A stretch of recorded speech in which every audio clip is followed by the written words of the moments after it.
Tonight on Randy's Old Time Radio Shows, step back into a world where shadows whisper and every heartbeat echoes with suspense. From haunted mansions to the dark corners of the mind, CBS Radio Mystery Theater invites you to step beyond the ordinary into mysteries that chill, thrill, and keep you guessing until the final twist. Tonight, the curtain rises on another tale where the unknown is waiting just for you. CBS Radio Mystery Theater presents... The CBS Mystery Theater is being brought to you by Phillips Appliances.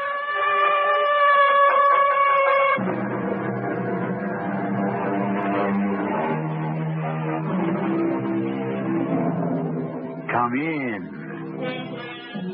Welcome. I'm E.G. Marshall. How easily things go wrong.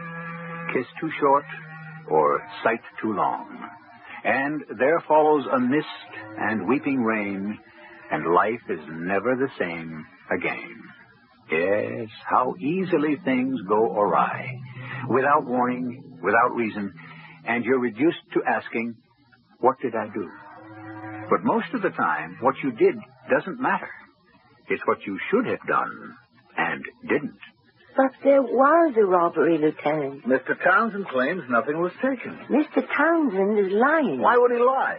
I'm telling you, a valuable piece of property was stolen from Mr. Townsend. And he denies it. I'll tell you something else, Miss Pruitt. You could be in trouble. I know there was a robbery. You also know it's against the law to make a false report of a crime?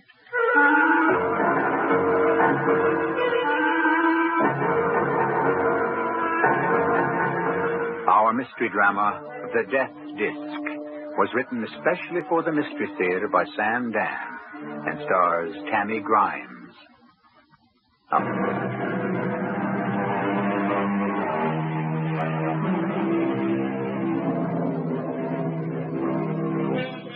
Is each of us, as Mr. Huxley suggests, involved in a cosmic chess game where the play is determined by the laws of nature? And do we have an opponent hidden forever from our sight, who always plays fair, but never overlooks our mistakes, and never makes the slightest allowance for our ignorance? It would seem so, because no one here below has ever won the match, or even fought to a draw. You must be Miss Pruitt.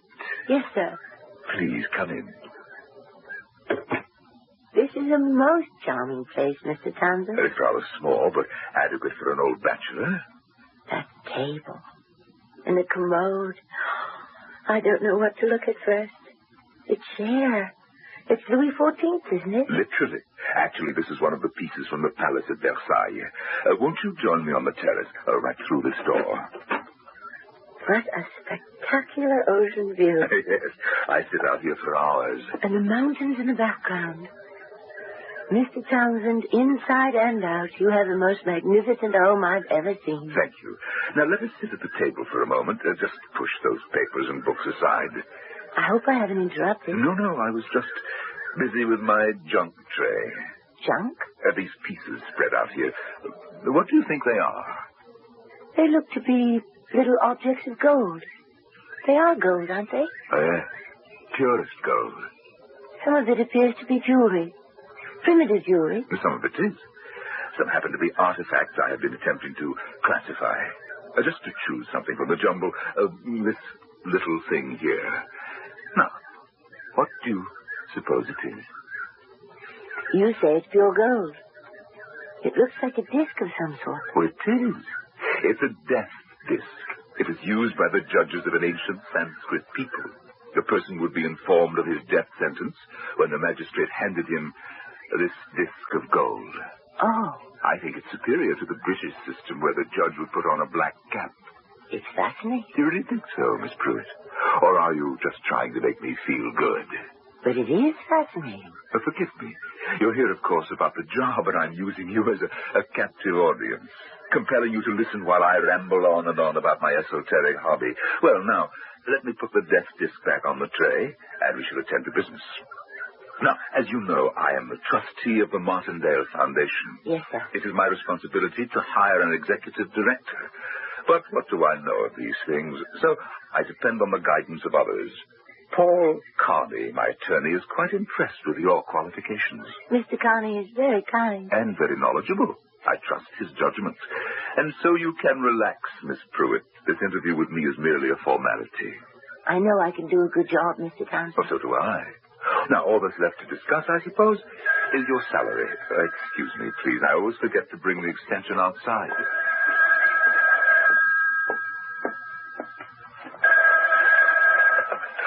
Hello? Elwood, is Miss Pruitt around, yes? Yes, Paul. She is here now. What do you think? Well, I'm quite favorably impressed. I knew you would be. I was afraid she'd be one of those high-powered types. Selma Pruitt? Never. One of those abrasive, liberated women. I'm not trying to push you, Elwood, but the work of the foundation has to go on. There are implications for grants must be processed. And I really don't think you can do better than Miss Pruitt. Well, I'm inclined to agree. I see no reason at this point why she should not be hired. Good. Then you'll send it to me and I'll get the paperwork started. Yes, I think so. Wise choice. Talk with you later. Goodbye, Paul. Oh, Miss Pruitt, could you come in here for just a moment? Yes, Mr. Townsend. I've prepared the tea tray in anticipation of your coming. I hope you'll join me in a cup. Thank you, Mr. Townsend. My man is off today, and I have to do for myself. Now, I know how to brew the tea, but would you be kind enough to bring the tray out on the terrace? Of course. Shall I set it down on the table? Yes, thank you. I wouldn't mind growing old if somehow arthritis were not part of the package. Sugar, cream, lemon. No, thank you. I take that as a good sign in a person. It proves they are concerned with the essentials and not distracted by the trimmings. Well, now we were going to discuss salary. Yes, Mr. Townsend. I had mentioned a figure to Mr. Carney. Is that agreeable? Mr. Townsend? Mr. Townsend? Are you all right? Yes? You said you wanted to discuss my salary. Your salary? Mr. Carney seemed to think... I do believe, Miss Pruitt, that at the moment such a discussion might be premature. But if I'm to start work, I should know. The fact is, we do have several other applicants who must be seen. Oh? Yes. Hadn't Mr. Carney told you? No, sir. He probably neglected to. But I was under the impression... The executive secretary actually runs the Martindale Foundation. He or she is responsible for several millions of dollars a year in grants to the arts and sciences. But I've already served in a similar capacity. We would be remiss if we did not screen the largest possible number of eligible candidates. You do understand, don't you, Miss Pruitt? Yes, sir. I understand. I understand that I'm not going to get this job. It's true, isn't it? I only said there are other candidates. That isn't true. Now, Miss Pruitt... Why did you suddenly change your mind? I think I have a right to know. Well, I think you already know. But I don't. Very well, let's leave it at that. But what did I do? Miss Pruitt, I do not see any point in prolonging this discussion.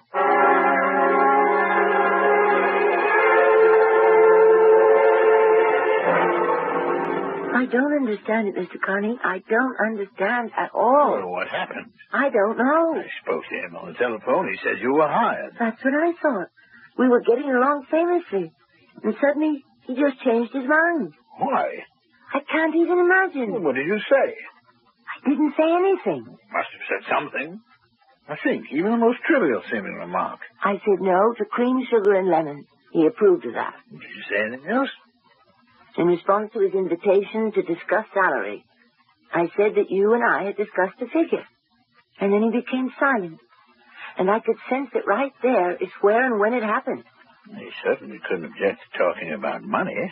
Did you mention the figure? I didn't have a chance. You must have said something else. No. You did something. No. Well, it couldn't come out of the blue. It did. Out of nowhere. Suddenly there was a wall between us. He had been kindly and warm. Now he was distant and cold. One moment I had the job, and the next moment I lost it. No, you haven't lost it yet. I have, Mr. Carney. I could tell by his manner, the look in his eye, the tone in his voice. I have no chance at all. Well, it just doesn't make sense. You have the best qualifications. Why did he turn against me? Why? Why, Elwood? I cannot think she's the person we're looking for. But I do. Then we disagree. She is by far the most qualified candidate I've seen. Now, what is wrong with her? Let us say I do not care for her personally. That is not fair. Perhaps. Elwood, when we spoke on the phone, you told me you were very much taken with her. Oh, did I? Well, that was the first impression. And like most of its type, it turned out to be wrong. But you spent only a few moments with Miss Pruitt. I mean, when did you have a chance or a reason to revise your impression? Paul, what is your interest in her? Interest? You asked me to screen candidates for the job. I only met Miss Pruitt the other day. You still haven't answered my question. I see no reason why she shouldn't be hired. I think you're doing her an injustice. Does it strike you she may be doing me an injustice? I don't see how. Well, you seem to take the position that I am being arbitrary, capricious. And aren't you? No. Now, I decided not to employ her for a very good reason. Actually, the best in the world. Then why didn't you tell her? There is no need. She is aware of it. She insists she doesn't have the slightest idea. Oh, does she? In that case, I can only say she is lying. Elwood, tell me what it is. I prefer not to discuss it.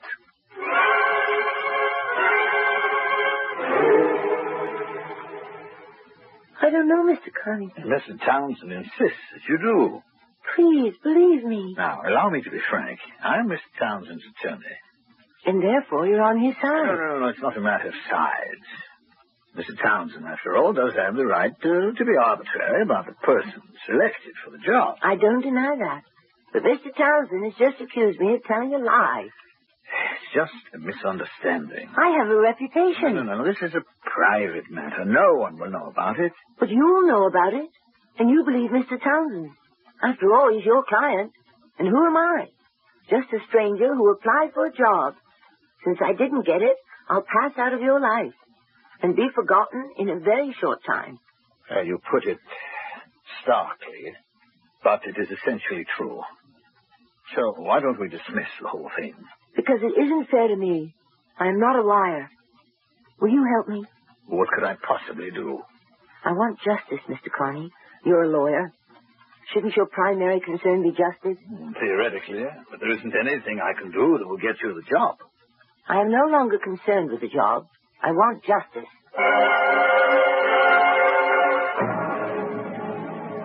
Miss Pruitt, I consented to this meeting against my better judgment. Judgment, better or worse, should be suspended at this point until we establish the fact. There is only one fact, and it is perfectly obvious. And what is that? Miss Pruitt can tell you. If there is something I should know, I am unaware of it. Before you left here, after your interview, you had asked me why I had changed my mind about you. Yes, sir. And I told you that you knew why. But I don't. This seems to be the whole point of contention, Elwood. Did I do something? Well, did she? Well, yes, obviously. But I'm not aware of having done anything. It doesn't alter the fact. Even if it were an unconscious act, it would still disqualify her for the position. Mr. Townsend, I wish you would tell me. I would rather not. I was willing to let the entire episode be forgotten, and you would have been well advised to do the same. Elwood, what are you trying to say? As you know, Paul, I always try to avoid an unpleasantness. I was willing to let it go, take my loss quietly, and forget the entire affair. Your loss? Are you saying that Miss Pruitt took something? Yes. Miss Pruitt stole something. It's a lie. It is true. Miss Pruitt is a thief.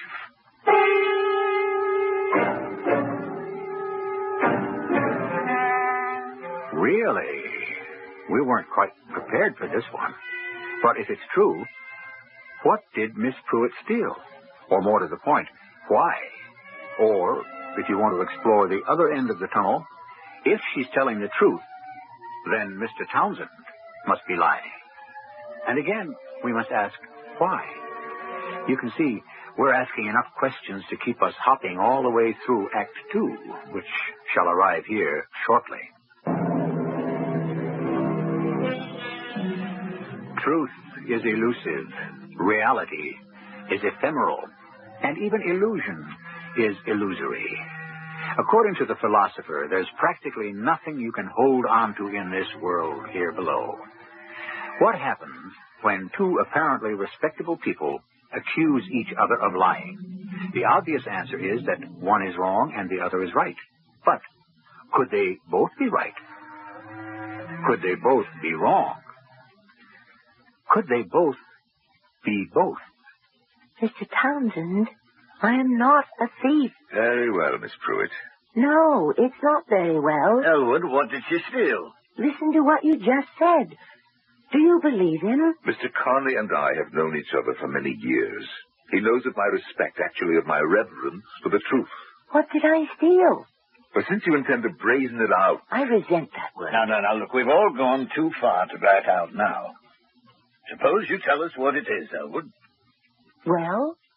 I know what you want Mr. Carney to think of me, Miss Pruitt. That I am a rich, influential, capricious man who is using his power to torment you. I couldn't have said it more directly. Actually, I'm trying to protect you. From what? Suppose I acknowledge the fact publicly that you are a thief. It could destroy you. I'm an old man. I don't want to have that on my conscience. I was tempted to do that when I caught you. What did she steal? Nothing. The death disc. It's a lie. What? That gold symbol of ancient Sanskrit justice. She stole it. Now, it's out in the open. What do we do about it? Now, Miss Pruitt, what do you say to this charge? It isn't true. You're an attorney, Paul, an officer of the court. We have here the fact of a theft. Do we paper it over, hide it under the rug? I was willing to do that, but Miss Pruitt refuses to allow it. Mr. Townsend, I did not take your precious disc. Believe me, what would I do with it? At today's gold prices, it's worth well over $1,000.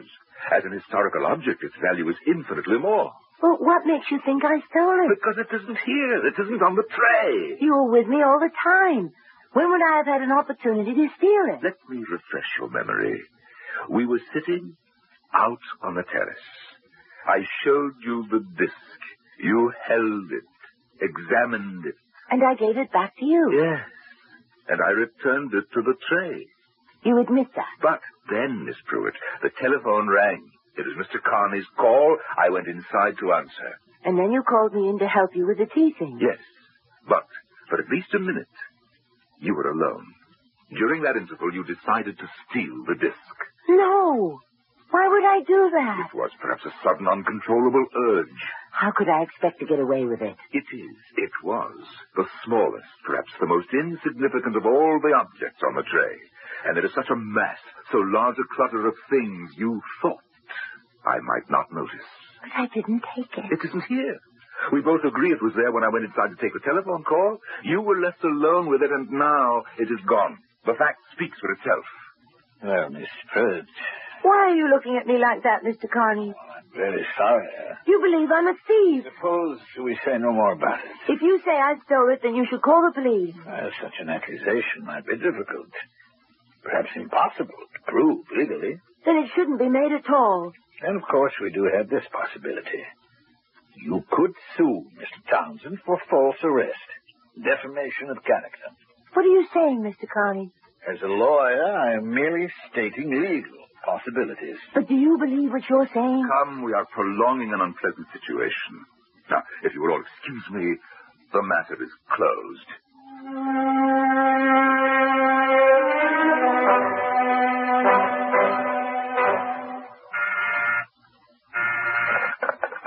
Yes? Oh, no. Get rid of her. Tell her I'm in a meeting. Say I'm out of town. You're here, Mr. Carney, and we both know it. Now, Miss Pruitt. What's going to become of me? Miss Pruitt, you're not getting the job, but surely it isn't the end of the world. It is. For me. A woman with your background, you'll find something somewhere else. You think I'm a thief, don't you? Well, there is no point in raking all that up again. What if I take a position with another foundation? You'll believe, Mr. Townsend will believe, here is a woman who will preside over considerable sums of money, and she's a thief. Now, Miss Pruitt. Can you be comfortable with that knowledge? Will you be able to sit by, silently? Might not your conscience compel you to make a discreet call? Miss Pruitt, as an attorney, I can tell you that there are two types of dishonesty. One is private, and the other is public. Now, you have an unfortunate affliction, but it need not manifest itself in your public behavior. I see the case is closed. I have been judged and found guilty. I'm afraid we're not getting anywhere. Has it occurred to you that this is all his word against mine? Why would he lie? Ah, the spotless Elwood Townsend. And after all, who am I? But you haven't answered my question. Why would he lie? Perhaps he had a sudden change of mind about me. Why? Perhaps he might have noticed something about me that reminded him of a woman he hated. Now, Elwood Townsend is not the kind of person who would hate anyone, especially a woman. Every man can look back on his life and remember one woman he hated. And this could be his way of lashing out against her, of crushing her. In any event, as Mr. Townsend has already said, the matter is ended. Not for me. I don't see what's to be done. You can understand people who fight to protect their wealth. Why can't you understand me? My only wealth is my reputation, and I shall fight for it.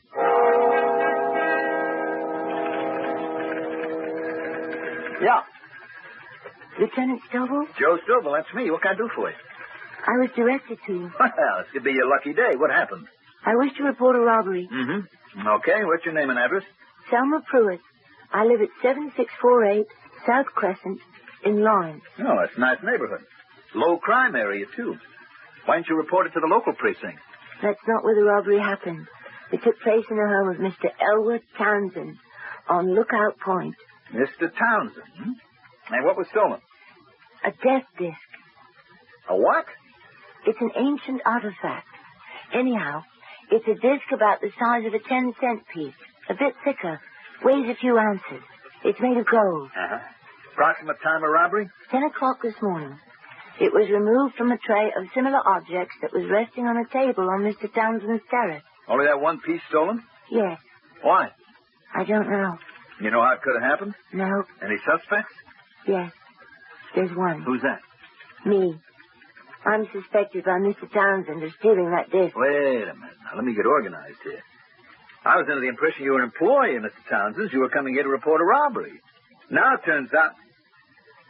Look, why would you want to come here and tell me that you're suspected of committing a crime? Because Mr. Townsend refuses to accuse me. Oh. Yeah. Yeah. Look, would you excuse me for just 1 minute? I just remembered that I have to deliver these papers to the inspector. I'll be right back. No,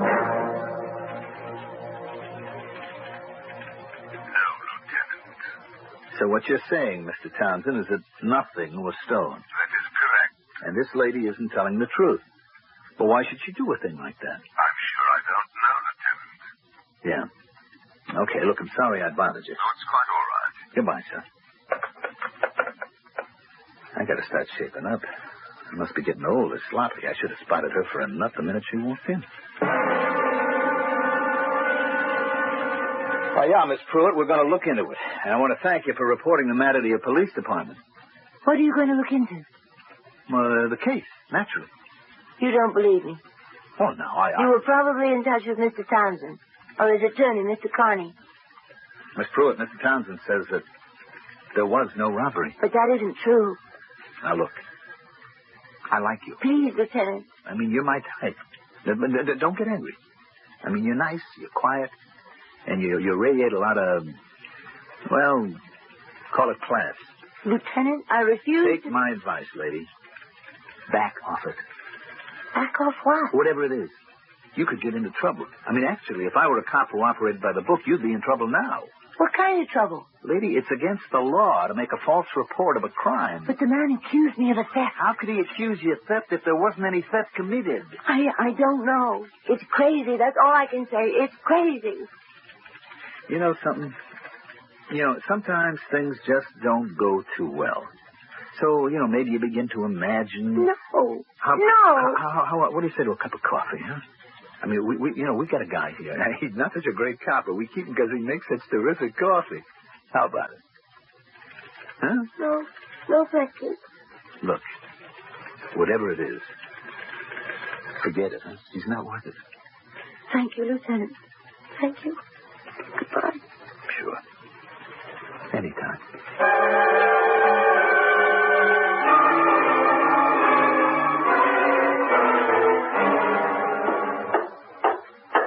Lieutenant!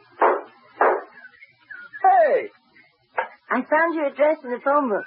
I rang the bell. No one answered. I heard noise in the back. Well, I'm building a doghouse. I have no right to intrude. That's all right. What can I do for you? I really should go to a private detective.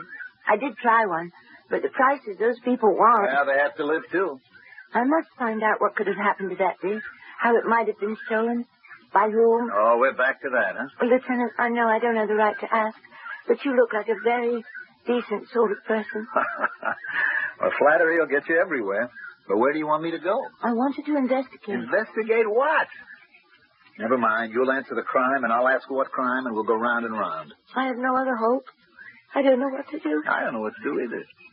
Couldn't you just go to the place and look around? What do I say to the inspector? How do I justify this expenditure of the taxpayers' money? What crime am I working on? Who authorized it? I mean, it's a giant machine, Miss Pruitt, and all us little cogs always have to be revolving in place. I'm sorry I bothered you. I just thought... On the other hand, what's to stop me from taking a ride out there on my own time? Maybe I'm just going down to the beach on a picnic, huh? Oh, Lieutenant. Lieutenant, do you mean you'll help me? What can I do? I'm a sucker for a pretty face. I don't have a pretty face. Oh, that's because you don't think so. Hey, maybe that's your problem.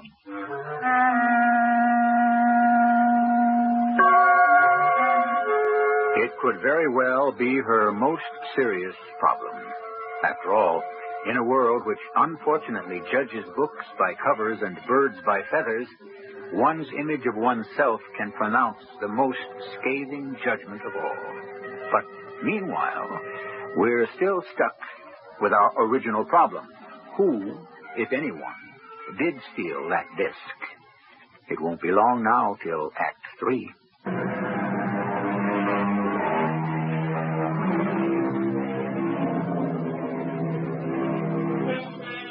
We have to concern ourselves with the basics. When an object is suddenly missing from its place, it has either been mislaid or stolen. No? What other alternatives do we have? It couldn't have simply vanished into thin air, could it? Let us not dismiss any possibility, remote as it may seem. We do live in an age where the word impossible is slowly disappearing from the dictionary. And this kind of hint is all you're going to get. Hey, we each got a sandwich left. I don't think I could eat another bite. This really has been a beautiful picnic. Sure. I had to justify it, didn't I? You're fond of that word, justify, aren't you, Lieutenant? Well, I always have to have a reason for everything, even if I'm not aware of it. You don't go out on a lot of picnics, do you, Miss Pruitt? How could you tell? No, you don't look comfortable. But I'm really enjoying this, honestly. Would I be stepping out of line if I said that you don't go out much, period? I had a reason for asking that. Yes? I mean, I want to get a line on the kind of person you are. I see. To answer your question, I haven't gone out much. No. Why? Is all this also in the line of duty, Lieutenant? Well, it's in the off-duty line of duty situation that we find ourselves in. Some girls get asked out a great deal. Some girls don't.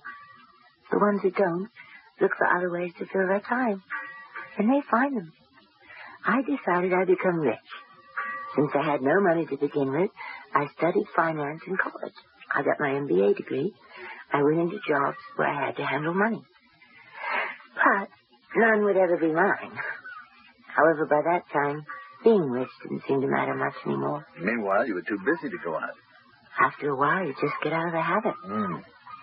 MBA, that means Master of Business Administration. Huh? Mm-hmm. You know, I never went out with a girl that had one of those before.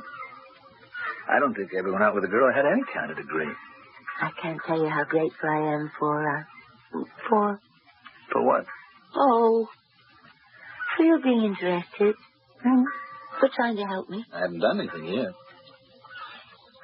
That's the house, way up there in the... Yes.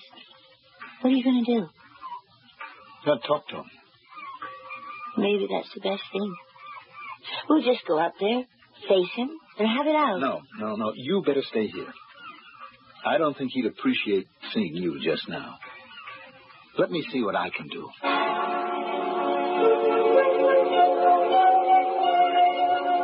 I'm Lieutenant Stovall. Yes, we spoke on the telephone. Won't you come in? Thank you. Look, before we begin, I have no legal right to be here. I beg your pardon. I mean, you can ask me to leave and I'd have to go.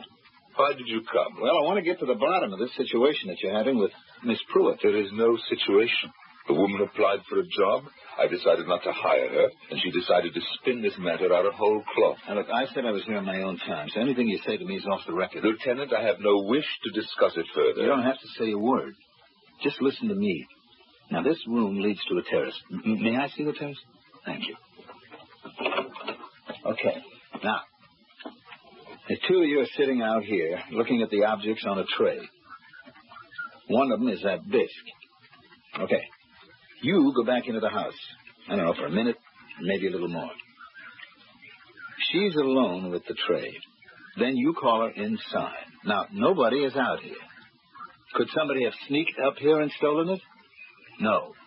This terrace projects out of the mountainside. The only access is through the living room of the house. And the intruder would have to get by both of you, right? Yes. Okay. Both of you now go back outside.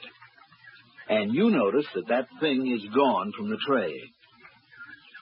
She's the only one who could have taken it. Now, why didn't you face her with that, Mr. Townsend? Is this off the record? Lieutenant, I said I do not care to discuss it. If she stole it, and how else can we account for it? I mean, it's gone. Then she's in trouble. No. She will not be accused of any crime. No. Her trouble is deeper than that. This lady steals without knowing it. I'm sorry. Mr. Townsend, look, you're the trustee of the Martindale Foundation, the purpose of which is to help people. Now, she's a person that needs help. Why didn't you accuse her then and there? I simply cannot face unpleasant confrontations. I have neither the heart nor the stomach for it. That's wrong, I suppose, but since she was eminently qualified for the job and Mr. Carney was tremendously impressed, at that point I had to tell her why. And at that point, hadn't it become a matter for the police? But we could no longer prove it. She'd had ample opportunity to dispose of the disc or hide it. Mr. Townsend, you may have had your personal feelings, but you also have your duties as a citizen. Now, just a moment, Lieutenant. A crime was committed in your presence. You deliberately closed your eyes to it. Now, had you held her to the police, we would have found the evidence on her person. Well, I did not want her to go to prison. She'd have been forced to face up to basic facts, and she'd have been sent away to a place where she could be helped. Well, I'm sorry. Perhaps you're right. Well, will you help her now? How? She needs treatment. It'll cost. I understand. But if she is so thoroughly convinced of her innocence, how can she be convinced of treatment?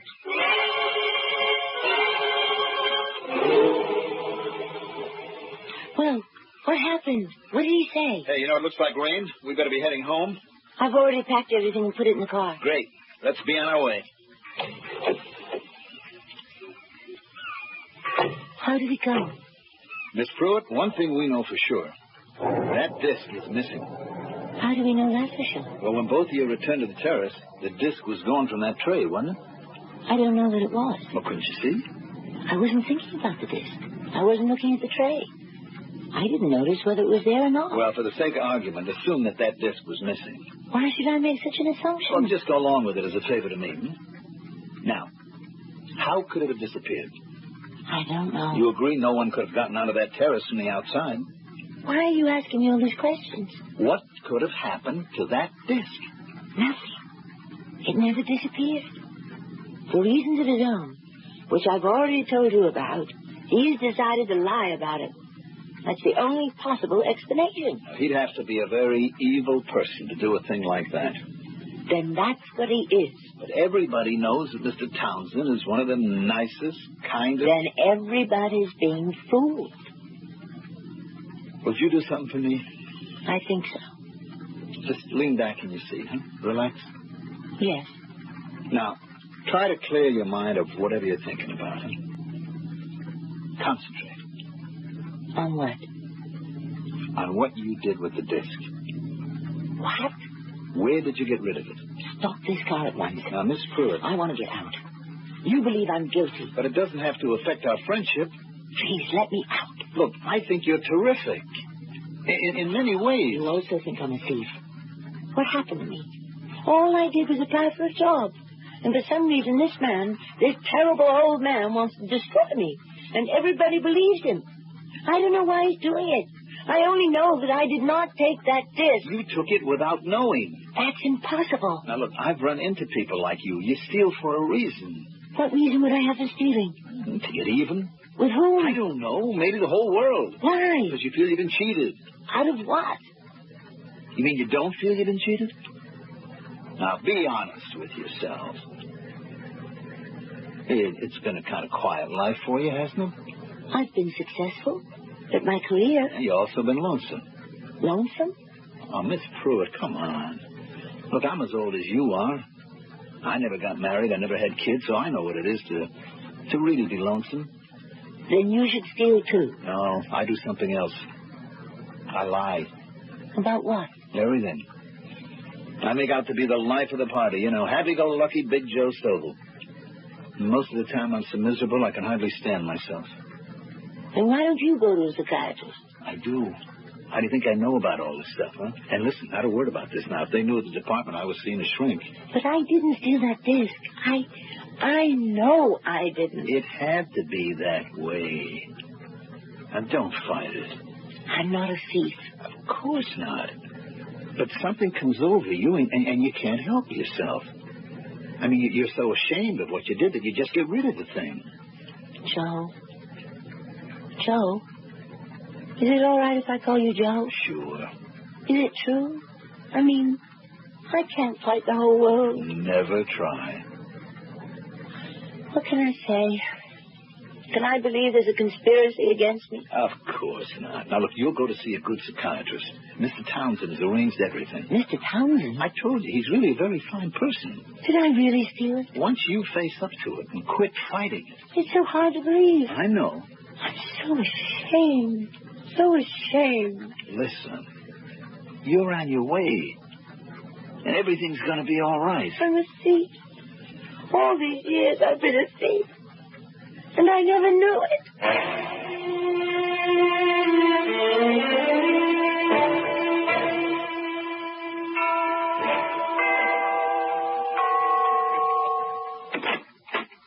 Are you Mr. Townsend? Yes? Mr. Aspinwall at the museum suggested I call on you. My name is Glover. Russ Glover. Please come in, Mr. Glover. Now, won't you sit down? I can only stay a minute. Could you tell me what this is? This golden disc. Where did you get it? My wife and I have been fishing up here. You got some great trout streams in these mountains. You ever try The disc. Where did you... Some of them, though, kind of narrow. Anyhow, I'm making a cast when my line gets snagged in a tree branch. So I climb up. Now, there's a bird's nest on this branch. My wife says it's a magpie. She knows about this. Yes, Mr. Glover. And I see something very shiny. I take a look, and it's this disc. My wife says those birds are thieves.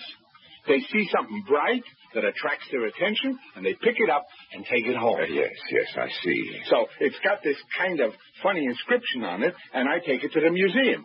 And this Mr. Aspinwall says, you got one just like it. Yes, I had one just like it. It is an ancient Sanskrit death disc. Oh, what? When a man was condemned to death, he was handed one of these. Yeah, sure.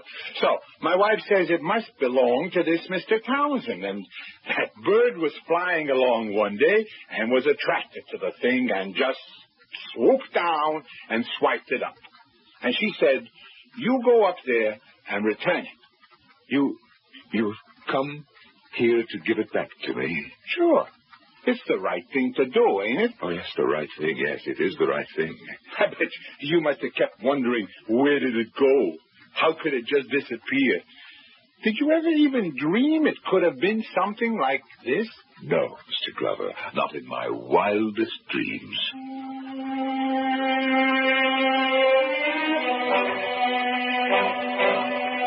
May I come in, Miss Pruitt? Oh, yes. How have you been? How? I'm not sure. I'm not sure of anything anymore. I've been to see Dr. Rosensteel, and I'm more confused than ever. Everyone tries to convince me that I stole your disc, because it's the only answer. And so sometimes I accept it. Sometimes I don't. I can't. I just don't know what's going to become of me. Well, you could take the job at Martindale. I understand. Dr. Rosensteel must have convinced you to employ me as part of my therapy. Now, you can never trust me. Miss Pruitt, I'm offering you this job as part of my therapy. Because right now, I don't believe I can ever trust myself again. I always saw myself as a kind and wise sort of person. I see now that I've been insensitive, afraid of reality, frightened of life. Please, Miss Pruitt, forgive me. Mr. Townsend, sit down. You don't look well. I don't feel well, but it's all right.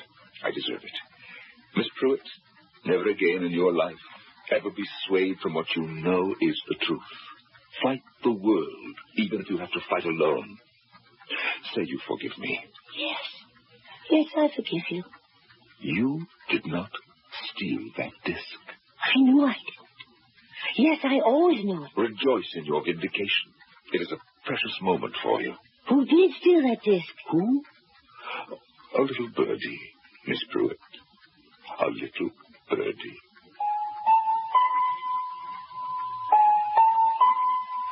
A little birdie, an unexpected visitor from the sky. But that's how so much of life goes. Don't you agree?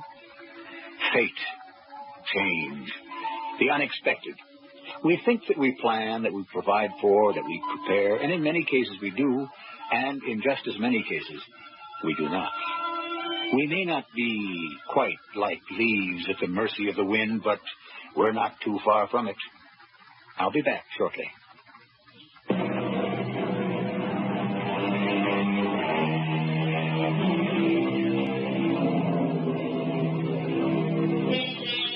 What do you do when suddenly you are forced by public opinion to doubt the evidence of your own five senses? When the wind blows, the tree sways, doesn't it? What is the moral of our little tale? Simply this. In human endeavors, the truth usually belongs to whoever can present the most convincing argument. Our cast included Tammy Grimes, Norman Rose, and Mandel Kramer. The entire production was under the direction of Hyman Brown. This is E.G. Marshall inviting you to return to our Mystery Theater for another adventure in the macabre. Until next time, pleasant dreams. Join us again next Sunday night at 10 for the CBS Mystery Theater. Brought to you by Phillips Appliances on Stereo 92 in Bradford.